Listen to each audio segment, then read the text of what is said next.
তিস্তায় শুষ্ক মৌসুমে পানির অভাব আর বর্ষা মৌসুমে পানিতে তলিয়ে যাওয়া উত্তরবঙ্গের মানুষের দীর্ঘদিনের সমস্যা। এর সমাধানে দীর্ঘমেয়াদী পরিকল্পনা নিয়ে কাজ করছে অন্তর্বর্তী সরকার। কৃষি নির্ভর এ অঞ্চল অত্যন্ত উর্বর।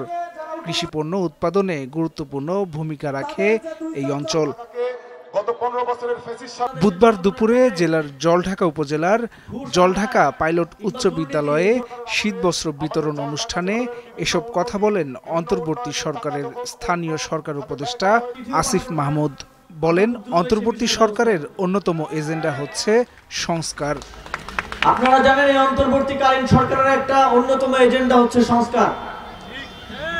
দীর্ঘ ফ্যাসিবাদের সময়ে বাংলাদেশের প্রত্যেকটি রাষ্ট্রীয় প্রতিষ্ঠানকে যেভাবে ধ্বংস করা হয়েছে, আমরা মনে করি সংস্কার কার্যক্রমের মাধ্যমে যদি তা পুনর্গঠন না করা হয়, তাহলে আমরা এই ফ্যাসিবাদী ব্যবস্থার থেকে কখনোই বের হতে পারবো না।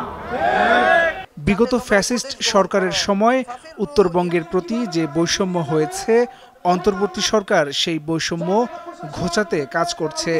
সারা দেশে যেভাবে উন্নয়ন কার্যক্রম হয়েছে, একইভাবে যেন উত্তরবঙ্গেও উন্নয়ন কার্যক্রম হয় তা নিশ্চিত করার আশ্বাস দেন অন্তর্বর্তী সরকারের এই উপদেষ্টা। উন্নয়ন কার্যক্রমের ক্ষেত্রে এলাকা ভিত্তিক কোনো বৈষম্য আর থাকবে না। স্থানীয় সরকার, পল্লী উন্নয়ন ও সমবায় মন্ত্রণালয়ের যে চলমান প্রকল্পগুলো আছে, আমরা লক্ষ্য করেছি সেই প্রকল্পগুলোতেও কিছু নির্দিষ্ট অঞ্চলের জন্য বরাদ্দ অতিমাত্রায় বেশি এবং কিছু অঞ্চল এলাকা ভিত্তিক বৈষম্যের শিকার হয়েছে। আমরা সেগুলো পুনর্বন্টন করছি। হাসান শাব্বির, ভোরের কাগজ। সরকারের আমলে আমাদের জলঢাকা যেভাবে বিভিন্ন উন্নতি, বিভিন্ন উন্নয়নের টাকা যখন অন্য খাতে ব্যয় করা হয়েছে, শহীদদের অক্লান্ত পরিশ্রম এবং